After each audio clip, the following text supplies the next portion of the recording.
खुलुमबाय बे समाव बडोलेण्ड इंखं टेलिभिजननि स्टुडिय'आव आं मिथिका नार्जारि दिनै मोनाबिलिनि गाहाय रादाबफ्राव दङ। करीमगन्जआव नकल सेम्पुनि कारखाना हमदों। आसामा दंफां फुलि गायनानै मोनगु गिनिज वर्ल्ड रेकर्ड सोरजिनो थियारि। लखिमपुर बङालमारायाव पुलिसखौ गाग्लोबदों। बजालिनि जाथायाव लोब्बा थानाय आरोबाव सानै पुलिसा सिआइडिनि सियाव। प्रमद बर'आ माखासे बिथांखिनि बाथ्रा फोसावदों। श्रीरामपुराव जायल' गारिनिफ्राय माबा मोसौ जब्द। जोंगा मागा गाननाय फेस्ला गोदान मेथाइनि शुटिंआ जागायबाय। पाकिस्ताननि खाइबार पाख्तुनख्वा प्रभिन्सआव टिटिपिनि गोहोम, गोबां पाकिस्तानी आर्मिनि जिउ खहा। गाहाय मन्त्रि मदिया जाकार्तायाव जानाय आसियान जथुमाव बाहागो लाहैदों। आसाम सोरखारनि चिफ मिनिस्टार रिलिफ फान्डनि जोहै चेक रानदों एमएलए जिरन बसुमतारी बिथाङा। दानिया फैदोनि आबुं रादाबाव।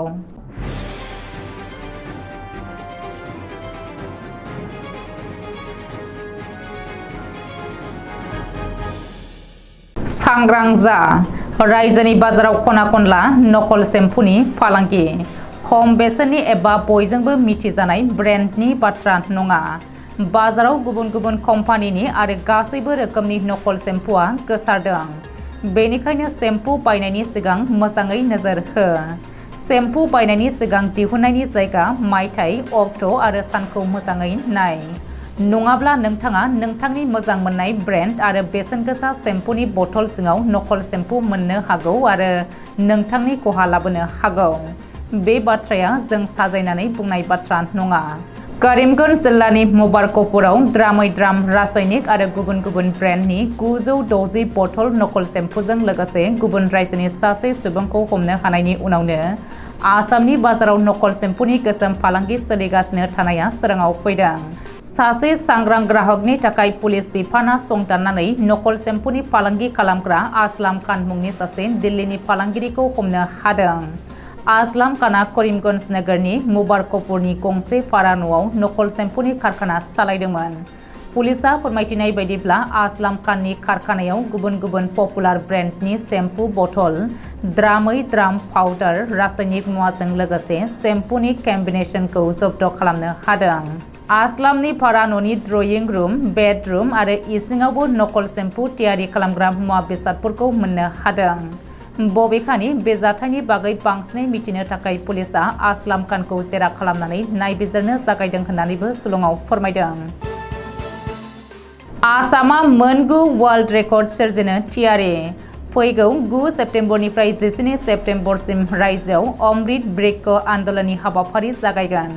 बे हाबाफारिनि गेजेरजों रायजोआव 1 कौटि दंफां फुलि गायनो आसाम सोरखारा थांखि लादों।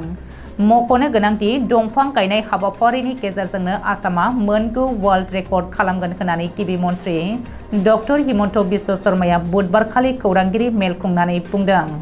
दंफां गायनाय हाबाफारियाव बाहागो लानो थाखाय रायजोनाङै सा 47,33,465 सुबुंफोरा पर्टेलाव गावबा गावनि मुंखौ रेजिस्टार खालामदों होननानैबो गिबि मन्थ्रिया फोरमायदों। मख'नो गोनांदि आसामा सोरजिनो गोनां मोनगु वर्ल्ड रेकर्डफोरा फारियै 9 सेप्तेम्बर खालि खानापारा गेलेग्रा फोथाराव 3 लाख दंफां फुलि दिन्थिफुंगोन। बे स्पाइरेलआ 22 किल'मिटार गोलाव जागोन आरो बेयो आसामा दंफां फुलि गायनायनि गिबि गिनिज वर्ल्ड रेकर्ड जागोन। नैथियाव 10 सेप्तेम्बर खालि खानापारा गेलेग्रा फोथारनिफ्राय 3 लाख दंफां फुलि रानगोन आरो बेयो गिनिज बुकआव नैथि रेकर्ड जागोन। बेनि सिगां उत्तर प्रदेशआ खनसेयैनो 76,824 दंफां फुलि रानदोंमोन। अदालगुरियाव 24 घन्टानि गेजेराव 8,47,275 दंफां गायनाय जारिमिनखौ सिफायगोन आरो बेयो 3थि गिनिज बुक रेकर्ड जागोन।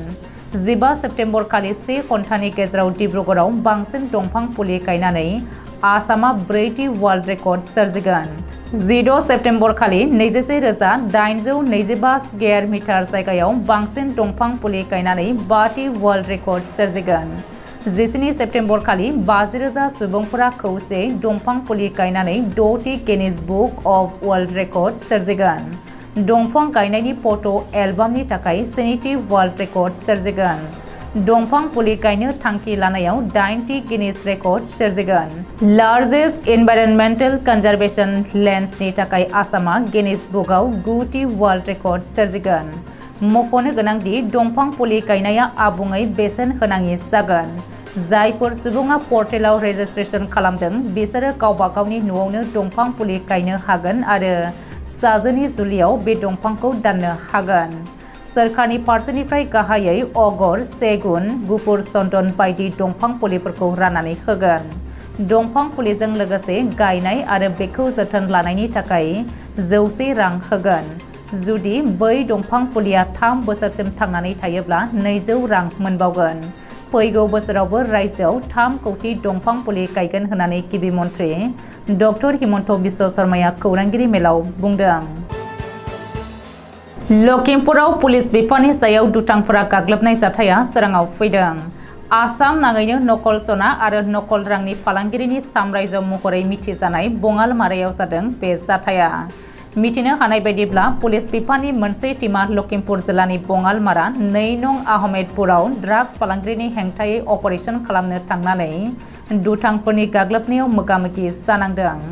पुलिस सुलुङाव फोरमायथिनाय बायदिब्ला सासे ड्राग्स फालांगिरिखौ लानानै पुलिसआ अपारेशन खालामनो थांदोंमोन। खाखि खसाबनि सोलाय सरासनस्रा खसाबाव अपारेशन खालामहैनाय पुलिसनि टीमा वान्टेड ड्राग्स, नकल सना आरो नकल रांनि माफिया साद्दाम हुसैनखौ हमनायनि उनावनो साद्दाम हुसैननि नखरनि सुबुंफोरा पुलिसनि सायाव गाग्लोबो आरो साद्दाम हुसैनखौ पुलिसनि आखाइनिफ्राय सिख'नानै लांफिनो।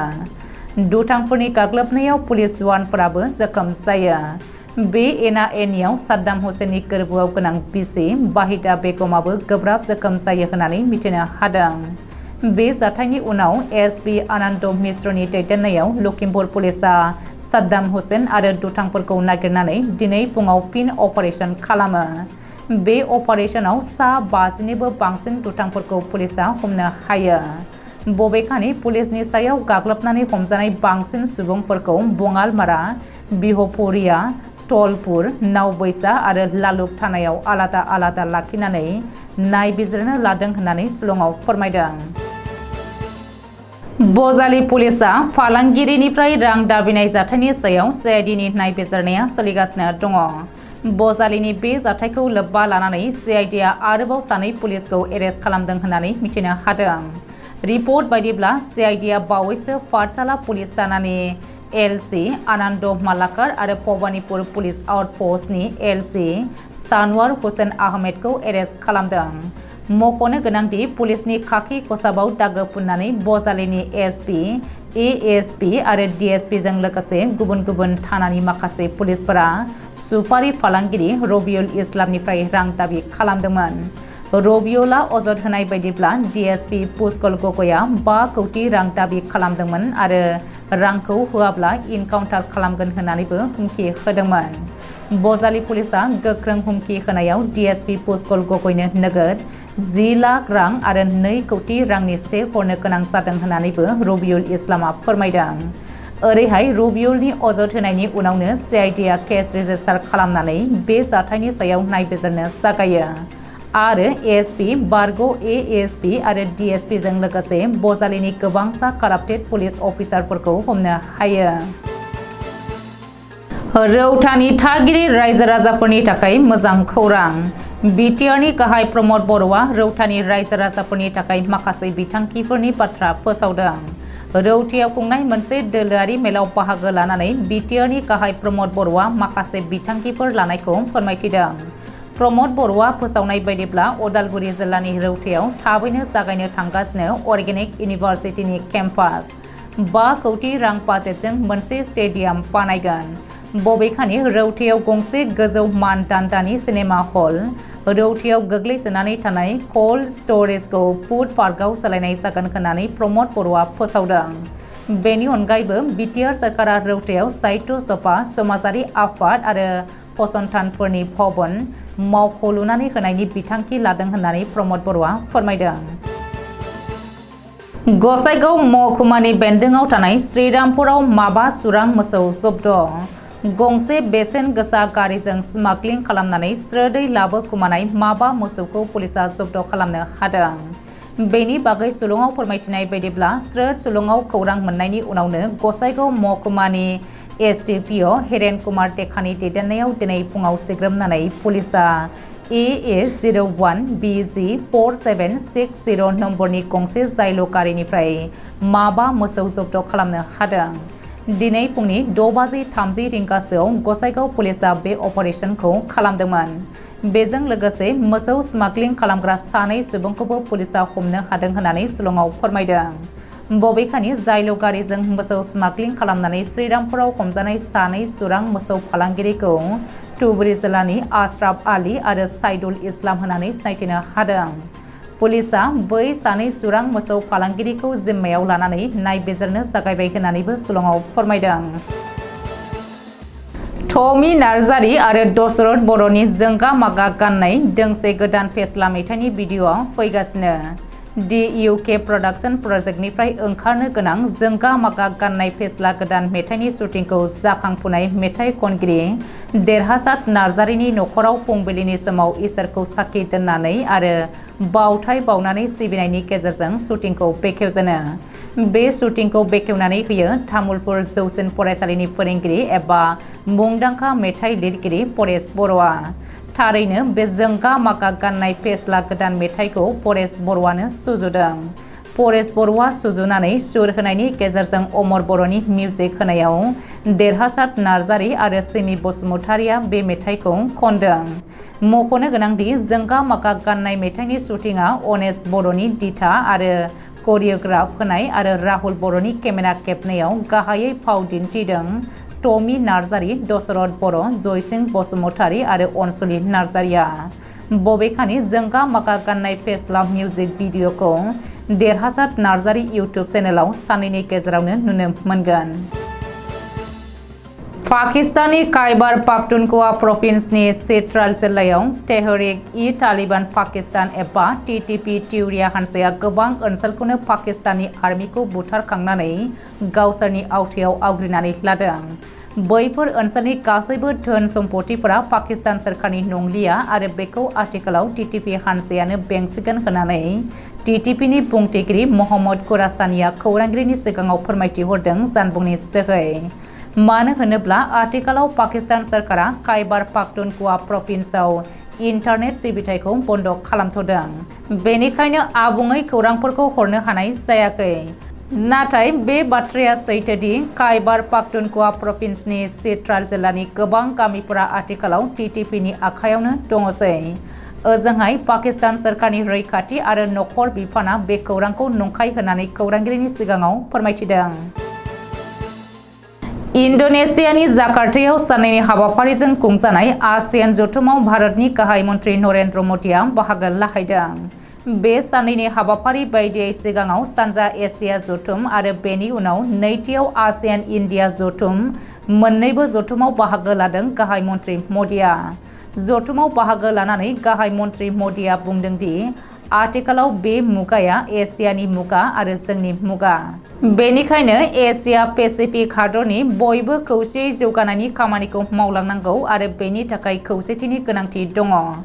मख'नो गोनांदि इन्ड'नेसियानि जाकार्तायाव बुधबार आरो बृहस्पतिबार साननैनि हाबाफारियाव बाहागो लाखांनानै नरेन्द्र मदिआ बृहस्पतिबार खालिनो हराव गोदान दिल्लीयाव सौफैफिनगोन आरो शुक्रबार खालि 8 सेप्तेम्बराव आमेरिकानि हादरगिरि ज' बाइडेनजों मोननै हादरनि सोमोन्दै बायलेटारेल सावरायगोन।